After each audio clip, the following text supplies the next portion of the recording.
Voice of Cameroun, la voix de l'espérance.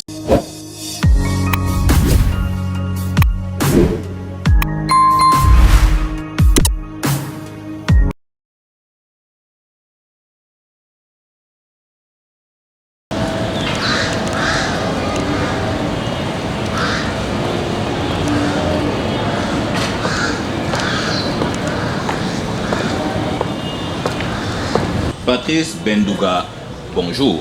Bonjour. Vous êtes le coordinateur du consortium Résiliac, entendez redressement économique et social inclusif du lac Tchad. Merci pour avoir répondu à notre invitation. Alors, parlez-nous du Résiliac. Le thème pour beaucoup paraît nouveau, du moins dans le créneau camerounais. Le Résiliac en français facile, de quoi s'agit-il? Le Résiliac, vous l'avez si bien défini, projet de redressement économique et social inclusif du lac Tchad. C'est un projet de relèvement économique et élaboré sur la base de deux enjeux principaux. Le premier enjeu, c'est l'enjeu lié à la sécurité dans le bassin du lac Tchad. Et le deuxième, qui n'est pas le moindre, c'est lié au changement climatique. Et de ce point de vue, plusieurs ONG internationales et nationales se sont mises ensemble avec l'appui de l'Union européenne et de l'Agence française de développement, pour pouvoir réfléchir sur comment, au plan sécuritaire, stabiliser les jeunes pour réduire leur vulnérabilité et les amener à devenir des citoyens qui devraient participer à l'action citoyenne, mais également l'action de développement. Et c'est un projet sous-régional qui couvre le Tchad, le Niger, le Nigeria et le Cameroun. Le chef de file étant Action contre la faim dans les 4 pays. Mais du côté du Cameroun, à côté d'Action contre la faim, il y a CARE International basé au Cameroun. Il y a le groupe Urgence, Réhabilitation et Développement, groupe URD, mais également le Comité catholique contre la faim et pour le développement, Terre solidaire avec son partenaire Comité diocésain de développement. Et au niveau local et national, nous avons l'Association camerounaise Dialogue interreligieux et l'Association des jeunes pour le développement du monde rural ainsi que ALDEPA qui sont les partenaires de mise en œuvre de ce projet que j'appelle projet de développement mis en œuvre par les ONG humanitaires. Alors, vous avez parlé tout à l'heure de vulnérabilité. Il s'agit de votre cheval de bataille, un sujet sur lequel au quotidien vous travaillez.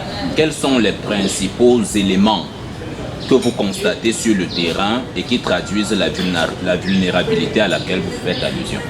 Quand je parle de ces deux enjeux, la vulnérabilité se traduit déjà par le fait, par exemple, que vous avez des bras valides. Les bras valides qui, peut-être, ont quitté les bancs de l'école ou qui n'ont jamais été à l'école, mais peut-être qui n'ont pas accès à la terre parce que la terre est fortement dégradée ou parce que ça n'existe pas, ou bien parce qu'il n'y a pas l'emploi. Et donc, du coup, ce sont des gens faciles à manipuler dans un sens ou dans l'autre, alors que ce sont des bras valides dont le pays en a besoin. Alors, comment faire pour que ces bras valides-là ne constituent pas un élément négatif, mais plutôt un élément positif dans le cadre du développement? Mais quand je parle aussi du changement climatique, ce sont des jeunes peut-être qui avaient de l'espace, mais à un moment donné, soit font face à la rareté des pluies, ou alors au contraire qui est par exemple l'inondation. Donc du coup, leurs petites cultures sont décimées par ces enjeux et ça ne leur permet pas de survivre.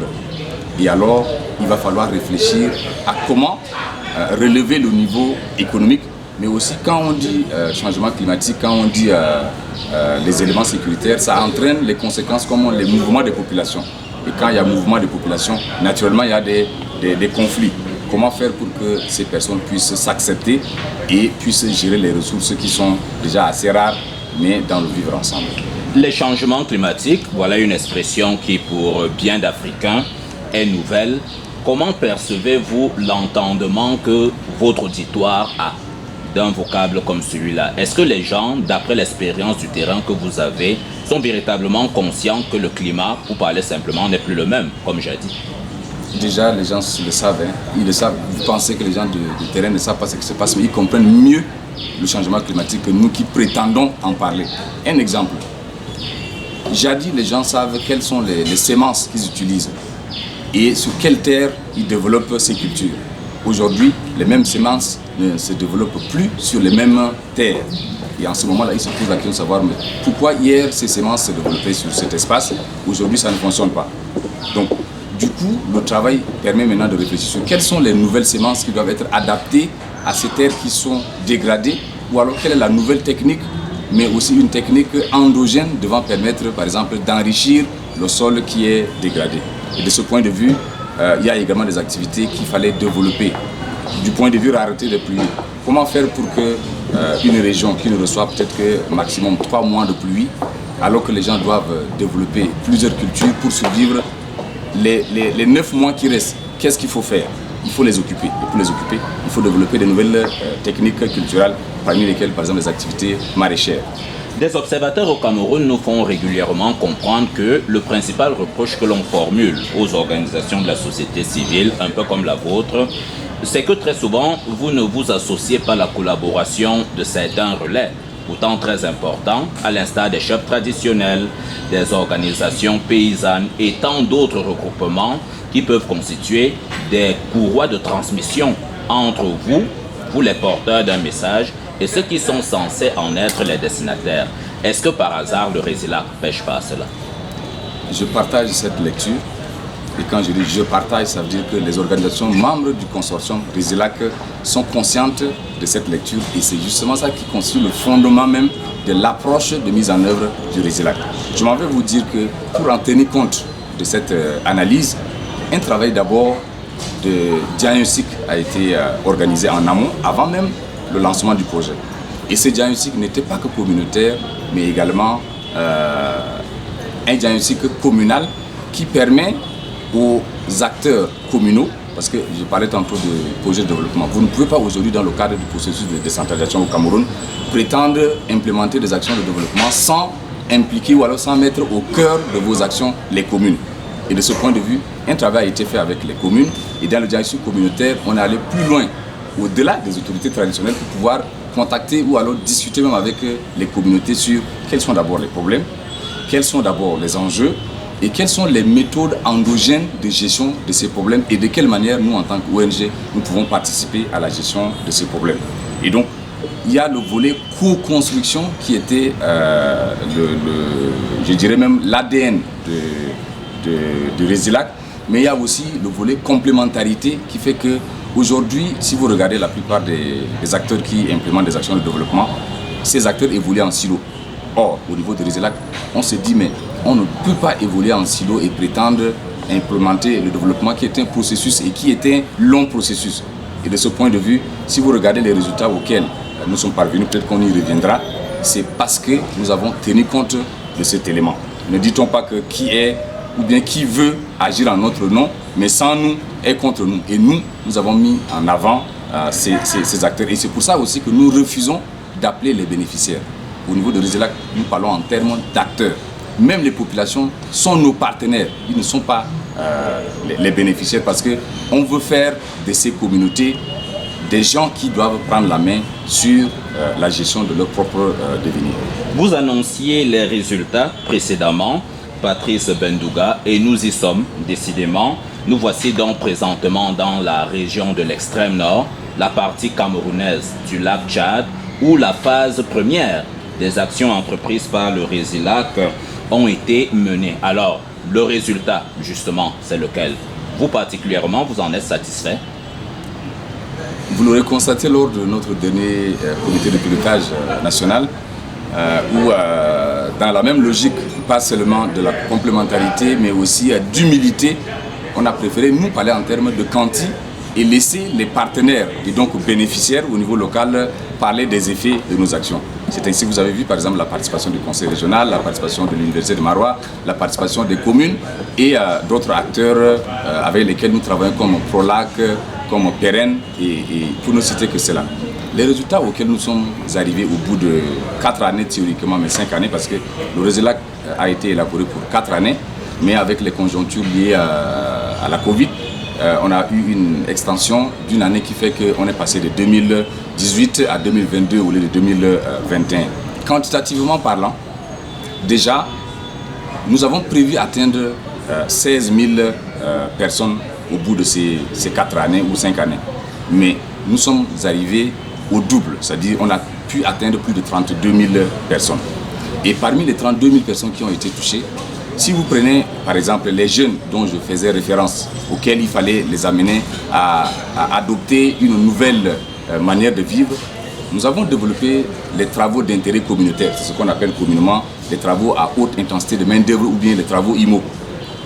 C'est un système qui nous permet d'identifier les jeunes vulnérables, comme je l'ai dit tantôt, les faire créer des ouvrages communautaires, et en créant ces ouvrages communautaires, on leur paye un certain nombre de sommes et j'allais dire un certain montant journalier, et on retient 50% de ce montant journalier qui, à la fin, on les accompagne à identifier leur activité génératrice de revenus, on les forme en lien avec leur choix, et sur cette base, on libère leur épargne, on les accompagne à la mise en œuvre.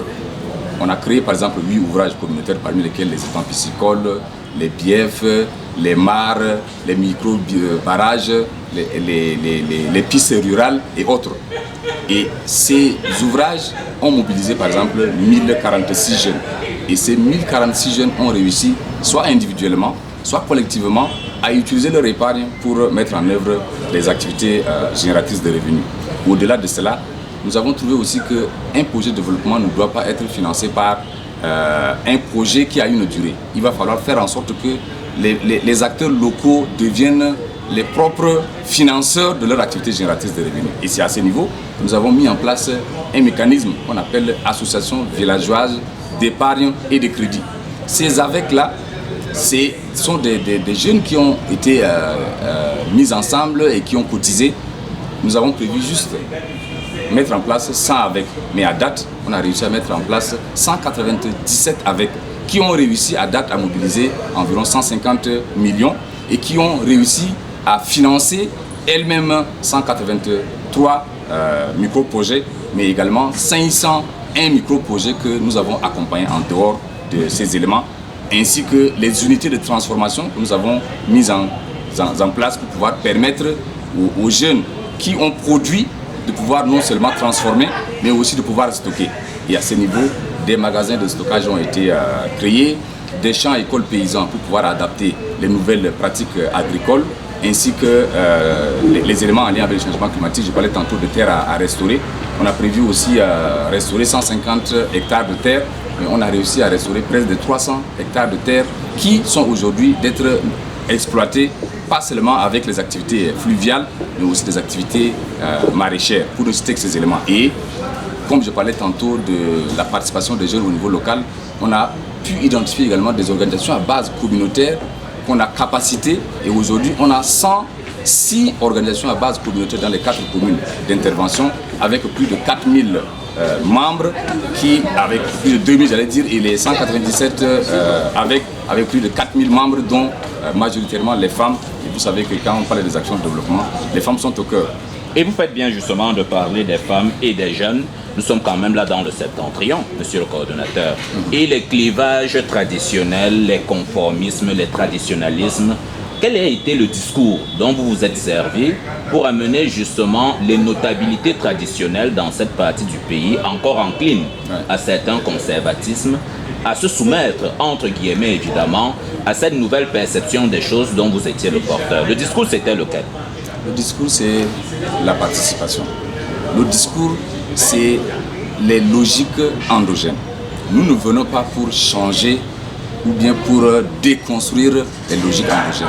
Mais nous venons pour être aux côtés des acteurs locaux pour comprendre leurs problèmes, mais aussi comprendre la manière dont ils se prennent déjà, ou bien ils se prenaient déjà à gérer leurs problèmes, et en ce moment-là, comment faire au mieux en utilisant ces logiques. Et de ce point de vue, quand je prends l'exemple de la participation des femmes aux travaux d'intérêt communautaire, par le passé, vous ne pouvez pas entendre que quelqu'un peut accepter que sa femme aille, par exemple, travailler dans le chantier. Je vous avoue que les femmes manipulent mieux la pioche, mieux la pelle même que les hommes. Et pourquoi elles arrivent à le faire? C'est parce que nous avons eu à communiquer en amont avec leur époux, leur mari. Et on n'a pas créé une situation supplémentaire ou une charge supplémentaire à l'homme. Prenons le cas d'une femme qui allaite. Si vous lui demandez où vous demandez à son mari de garder l'enfant pour permettre à sa femme d'aller travailler au chantier, naturellement il y a problème. Mais nous avons mis en place une méthode qui nous permet de pouvoir mobiliser toutes ces femmes, de venir au chantier avec les enfants. On a mis en place aux environnants des champs écoles, en fait, des ouvrages, ce qu'on appelle espace mère et enfant. Donc tous les enfants viennent avec leur maman au niveau du chantier et cet espace-là permet non seulement de garder les enfants pour permettre à leur maman de travailler, mais aussi ça permet aussi à ce que les mamans apprennent les nouvelles manières d'entretenir les enfants, mais également de pouvoir vivre ensemble. Et de ce point de vue, une fois de plus, quand je parlais tantôt de la vulnérabilité, au niveau de Résilac, la vulnérabilité n'était pas individuelle. La vulnérabilité était liée au ménage. Donc, si on a identifié la femme qui doit travailler sur le chantier, mais ce qu'elle va gagner doit être utilisé dans son ménage, pas pour elle. Et l'activité génératrice de revenus qui est identifiée par cette dernière a été d'abord pré-identifiée en amont par les membres de la famille. De telle sorte que quand vous prenez une boutique comme AGR, une boutique, si le promoteur n'est pas là, il va falloir que si c'est une femme, que son mari soit à mesure de gérer, que les enfants soient également à mesure de comprendre que cette boutique-là est pour nous tous. Et du coup, ça a permis aux hommes de comprendre que la femme qui doit avoir une autonomie financière n'est pas un problème en lien avec la culture, en lien avec la religion, mais c'est plutôt un plus. Et c'est plutôt l'approche qui n'était pas bien définie par certains acteurs. Et aujourd'hui, je puis vous dire, les témoignages que nous avons reçus des jeunes, que ce soit hommes ou femmes, qui hier ne pouvaient pas avoir 500 francs ou 1000 francs par mois, aujourd'hui manipulent entre 200 à 250 000. Nous sommes quand même là dans la région de l'extrême nord, monsieur le coordonnateur. Récemment, et la situation ne s'est pas pour autant estompée aujourd'hui, des incursions de bandes armées, des mouvements terroristes. Et vous, vous êtes de la société civile, vous débarquez avec un discours de paix. Les risques quand même, il y en a eu, non? Quand vous parlez de risques, même là où nous sommes, il y a le risque. La vie est entourée de risques. Maintenant, est-ce que c'est parce qu'il y a le risque que l'homme ne doit pas agir? Et nous travaillons dans le cadre de la résilience. Quand un homme fait face à une situation, automatiquement il devient résilient. Et en ce moment-là, le projet a son fondement, la résilience. Et de ce point de vue, je suis d'accord avec vous. D'abord, le projet est mis en œuvre par les ONG internationales comme membre du consortium, mais dans le cadre de la prise en compte des logiques dont nous parlons tantôt, dans le cadre de la co-construction, dans le cadre de la participation locale des citoyens, nous avons adopté l'approche qualité et localisation.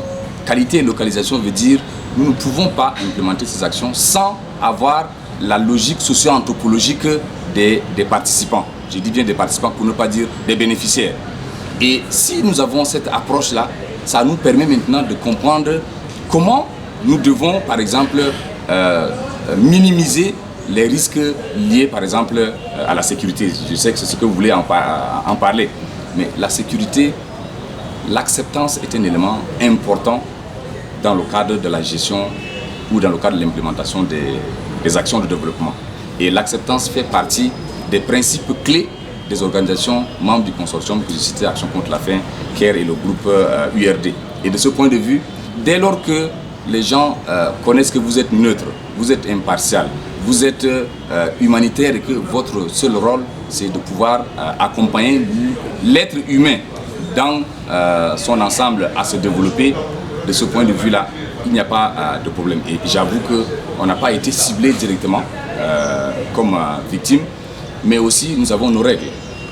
Nos règles, c'est de tenir compte également où est-ce qu'il faut aller, où est-ce qu'il ne faut pas aller, de quelle manière il faut le faire et de cette manière que nous travaillons. Et effectivement, les organisations locales avec lesquelles nous travaillons, j'ai cité tantôt AGNR, Aldepa, Akadir, CDD et autres, ce sont des organisations qui connaissent mieux le terrain que nous. Et non seulement en travaillant avec ces organisations, nous nous faisons accepter par les communautés dans leur ensemble, mais également nous leur transmettons les compétences nécessaires pour leur permettre de prendre la main. Aujourd'hui, par exemple, nous avons réussi, je parlais tantôt des communes qui sont des structures ayant la légitimité et la légalité de pouvoir implémenter des actions de développement, mais aussi avec le point d'arrivée du processus de la décentralisation, avec la mise en place des comités, ou j'allais dire des conseils régionaux. J'en profite pour ouvrir la parenthèse pour dire que dans le cas de Résilac, nous avons participé à l'élaboration du plan régional du développement, à hauteur de 80% des ressources dédiées à cela. Et aujourd'hui, tout ce que nous faisons entre en droite ligne de la politique nationale du développement. Du coup, le pont que nous avons créé, ou la passerelle qu'on a créée entre les organisations de la société civile et la commune, font qu'aujourd'hui, le RESILAC n'est pas l'affaire des ONG internationales, mais c'est l'affaire des communautés elles-mêmes. D'où le volet co-construction, participation et donc de résilience en tenant compte des connaissances locales. Monsieur le coordinateur, regardons à présent dans l'avenir. La phase première est achevée. La phase 2, j'imagine, est en cours de rédaction. Et une question particulièrement préoccupe tous ceux qui se sont sentis intéressés par les initiatives entreprises par votre organisation. Est-ce qu'à travers la phase 2, pas une manière pour moi d'anticiper sur votre réponse, est-ce que dans le contenu de la phase 2, il y aura cette particularité-là qui consistera à sortir du lac Tchad? Quand vous dites sortir du lac Tchad, vous faites référence à quel territoire? Enfin, nous sommes au Cameroun et dans un pays comme le nôtre, des préoccupations, comme il en existe dans le septentrion, il y en a bel et bien dans d'autres parties du pays. Alors, est-ce que vous allez vous extraterritorialiser? Est-ce que vous sortirez de cette zone-là afin de mettre à la disposition des autres populations du triangle national ce dont elles ont besoin pour s'épanouir autant que celles qui en ont bénéficié dans le septentrion? Je comprends ce que vous voulez dire, mais ce qu'il faut retenir, c'est que déjà même dans l'extrême nord, il y a 47 communes. Mais le RESILAC n'intervient que sur 4 communes. Les communes pilotes? Que sont Mindif, Dargala, Koza et Mora. Et à ce niveau-là, vous allez voir que rien que dans l'extrême nord, on n'a pas pu couvrir entièrement. Pourquoi? Parce qu'il y a plusieurs raisons. Les ressources sont limitées. Mais il y a aussi le volet régionalité de la chose. Je parlais tantôt du fait que le projet couvre 4 pays. On voulait faire en sorte qu'il y ait un package entre le Tchad, le Niger, le Nigeria et le Cameroun. Et si nous avons opté pour la région de l'extrême nord, c'est pour faire le lien avec du côté du Tchad, dans la province du lac, du côté du Niger, dans la partie qui est très proche de la région, mais aussi du côté du Nigeria. Donc il y a l'état de Borno au Nigeria et l'état de Difa de ce côté. Ça, c'est pour faire le bloc. Mais ce qui n'exclut pas le fait que nous devons aller au-delà. Et c'est ça l'idéal. Parce que on ne se jette pas de fleurs. Mais notre approche a fait qu'aujourd'hui, ça a commencé à faire tache d'huile. Comment faire pour que notre manière de faire les choses puisse être dupliquée? Déjà, au niveau des axes d'intervention, nous avons un volet gestion de connaissances.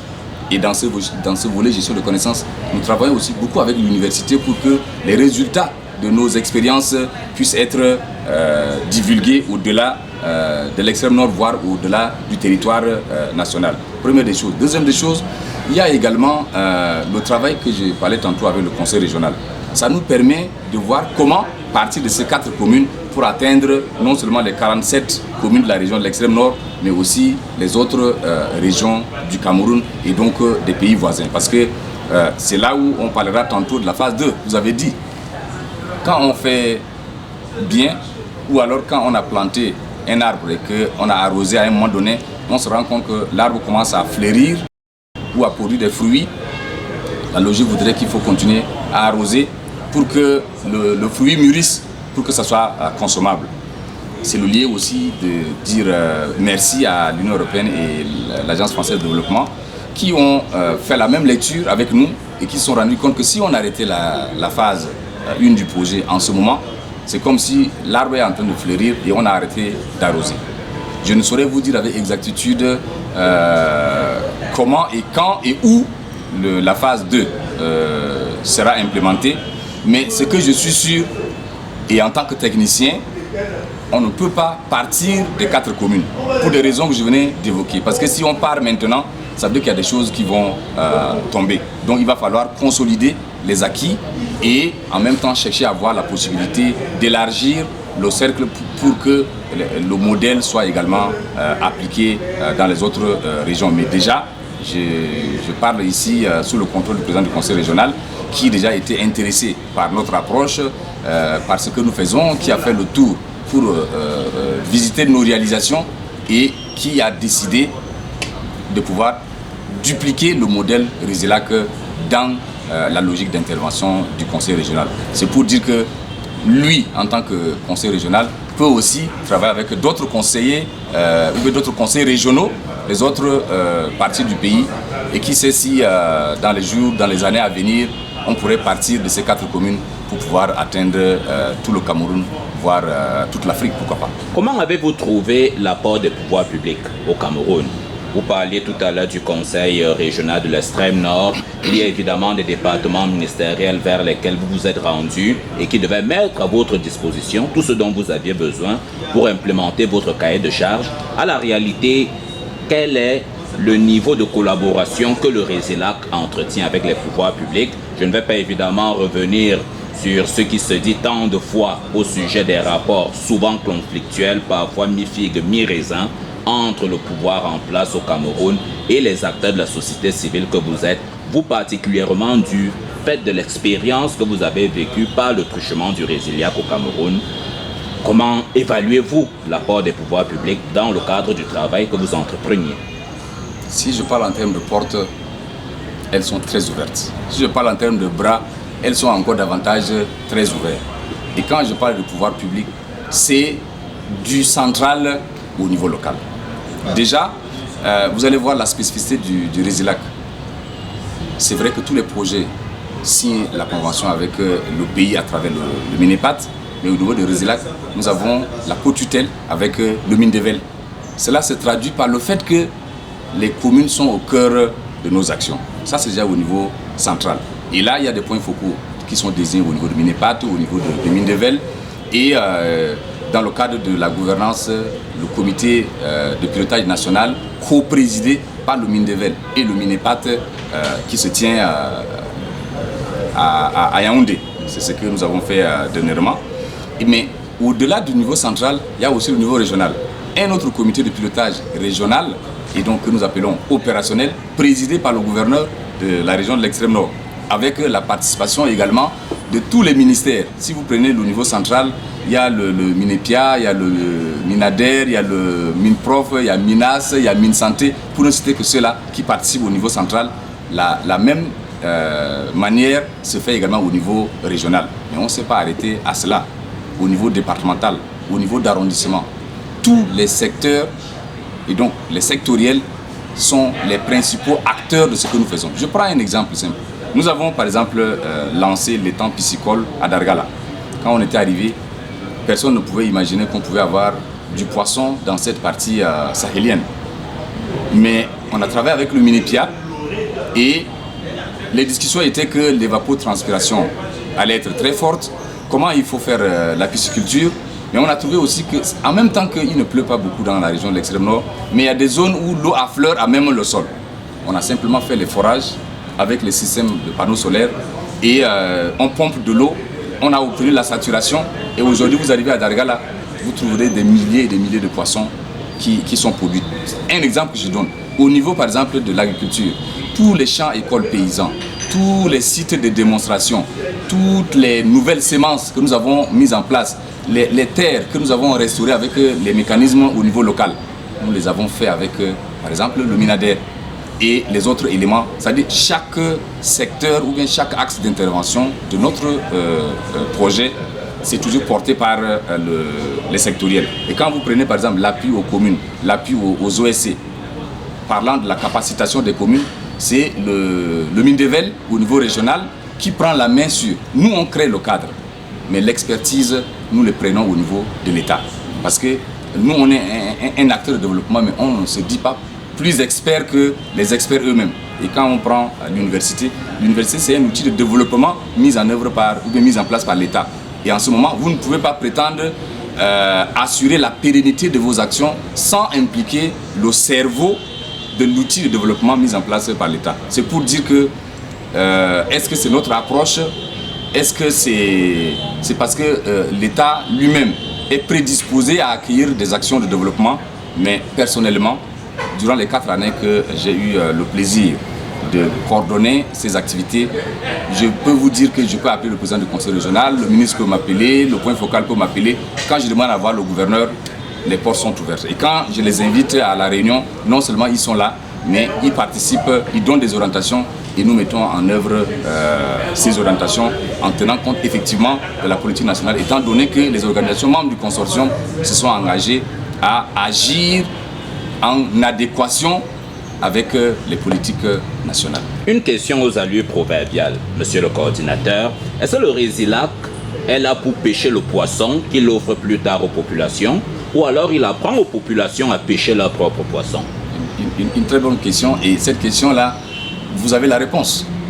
Quand je parlais tantôt de la logique endogène, quand je parlais tantôt de la qualité et oui, de la logique endogène, mais c'est jusqu'à quand? Je voulais y arriver. Oui. Quand je parle de la localisation, ça veut dire quoi? Quand vous prenez Action contre la faim, quand vous prenez CARE Cameroun, quand vous prenez le groupe URD, ben, si on reste dans la logique que vous venez de dire, ça veut dire qu'on aurait dû implémenter nous-mêmes directement les actions et de sorte que demain, si nous ne sommes pas là, que tout s'arrête, ou alors se faire prévaloir l'autorité ou la propriété même du résultat pour que ça devienne, par exemple, je ne cache pas les mots, devienne source de mobilisation des fonds. C'est comme ça que les gens pensent de la philosophie des ONG. Mais ce n'est pas le cas de Action contre la faim et de CARE, URD et les autres. Pourquoi? Parce que c'est pour ça que nous avons mis en avant les ONG locales. Et ce dont je vous parle, toutes ces actions-là sont implémentées directement par les trois ONG que j'ai citées, ALDEPA, AGER-MR et ACADIR. Et nous avons accompagné de telle sorte qu'aujourd'hui, et j'avoue que dans la région de l'extrême nord, ces organisations avec lesquelles nous travaillons et bien d'autres avec lesquelles nous avons travaillé dans la complémentarité, vous pouvez espérer mettre en place Résilac 3, Résilac 4, sans ACF, sans CARE, mais ça va fonctionner parce que ces organisations non seulement incarnent déjà les valeurs de ACF et de CARE, mais en même temps ont la capacité nécessaire de pouvoir poursuivre le travail. Et c'est pour ça que nous, on se met de côté. Et si jamais il y a la suite, vous verrez que l'approche va encore davantage changer dans la mesure où les communes, nous préférons qu'elles soient désormais accompagnées par les OSC au lieu que ce soit nous-mêmes. Nous ne saurons achever cette interview, monsieur le coordinateur, sans parler de vous. Vous êtes dans les milieux de la société civile, j'imagine, depuis beaucoup d'années déjà. Alors, relatez-nous le parcours qui est le vôtre. Et surtout, voilà l'ardent désir qui brûle en vous et qui vous amène au quotidien à porter votre expérience, à voler au secours des gens nombreux, on les imagine, et qui bénéficient justement de toute cette expertise que vous avez glanée ici et là, dans le créneau évidemment de la société civile. Qui est la réalité, Patrice Bendouga? C'est difficile de parler de soi-même. Essayez. Par contre, on peut partir du fait que quelque part quand on doit agir, mais quelque part quand on agit, c'est le résumé d'abord de la culture, de l'éducation, de l'instruction, de l'expérience et également du contexte dans lequel l'on travaille. Quand je parle de la culture, ça veut dire que si vous sortez d'une culture où vous êtes habitué, où votre communauté est habituée à se mettre au service des autres, c'est un premier élément. Si dans cette culture-là s'ajoute un système d'éducation de qualité, c'est un autre élément. Si à cela s'ajoute encore l'instruction et donc la formation, c'est un élément. C'est à ce niveau que je pouvais aussi dire, je suis un fruit de l'université catholique. Donc, on ne m'a pas seulement formé pour travailler, mais pour travailler avec le cœur. Donc, ça c'est l'élément qui intervient. Et l'autre élément qu'il faut aussi prendre en compte, c'est également l'engagement personnel. Je suis activiste des droits humains. J'ai travaillé longtemps avec les organisations de défense des droits humains. J'ai aussi travaillé longtemps pour la transparence dans la gestion des ressources publiques. Et j'ai aimé aussi la recherche. Donc je travaille aussi pour la recherche parce que si on fait des choses, il va falloir que ça soit externalisé, comme vous l'avez si bien dit. Mais également, j'aime bien le développement au niveau local. Et ça fait que les expériences que j'avais acquises à ce niveau et l'accompagnement technique des acteurs a fait que quand il est question d'un développement de la sous-région, j'en profite pour dire que je suis celui-là qui est très jaloux de ce qui se passe en Afrique. même si aujourd'hui le monde devient le village planétaire, mais je parlais tantôt de ma formation. Je fais un management de projets en Afrique. Donc vous comprenez déjà tout. Cela détermine mon approche, cela détermine mon engagement, cela détermine également le tout que je donne pour la réussite. Et quand j'agis, je n'agis pas parce que j'ai un diplôme et je dois travailler pour avoir l'argent. Mais j'agis parce que j'ai été éduqué, formé, entouré et l'expérience que j'ai doit être mise à contribution pour le développement. En conclusion, Patrice Bendouga, activiste chaque jour, activiste pour toujours. C'est ce que vous le dites. Et je prie tous les jours pour rester ce que je suis, sinon pour davantage être un outil de développement. Merci. Vous êtes le coordinateur du consortium Résilac, entendez redressement économique et social inclusif du lac Tchad. Patrice Bendouga, merci une fois de plus pour avoir accepté de répondre à quelques-unes de nos questions. C'est à moi de vous dire merci parce que ça fait partie des choses. Je réfléchis encore à comment externaliser, mais à travers vos micros, je crois que plus d'une personne pourrait entendre de ce que nous faisons et surtout l'approche participative. Si ce sont les ONG, je les encourage à ne pas imposer une logique exogène, mais à partir des logiques endogènes pour pouvoir agir. Mais aussi, en agissant, il faut qu'elles agissent dans la complémentarité. Et si c'est les communautés, je les encourage à ne pas être des demandeurs ou des attentistes, mais à partir de leur logique endogène pour pouvoir également se développer. Parce qu'on peut susciter le développement, on peut encourager le développement, mais on ne peut pas vous développer. Le développement, c'est chacun qui se développe. Et donc, si c'est alors les médias, je crois qu'il va falloir aussi que vous puissiez vulgariser les approches, et si ce sont des approches qui sont des réussites, pour que de l'autre côté du monde, on puisse voir que là où on pense que ce n'est pas possible, c'est possible. Autrement dit, il faudrait des millions de Patrice Bendouga. Merci une fois de plus. Merci.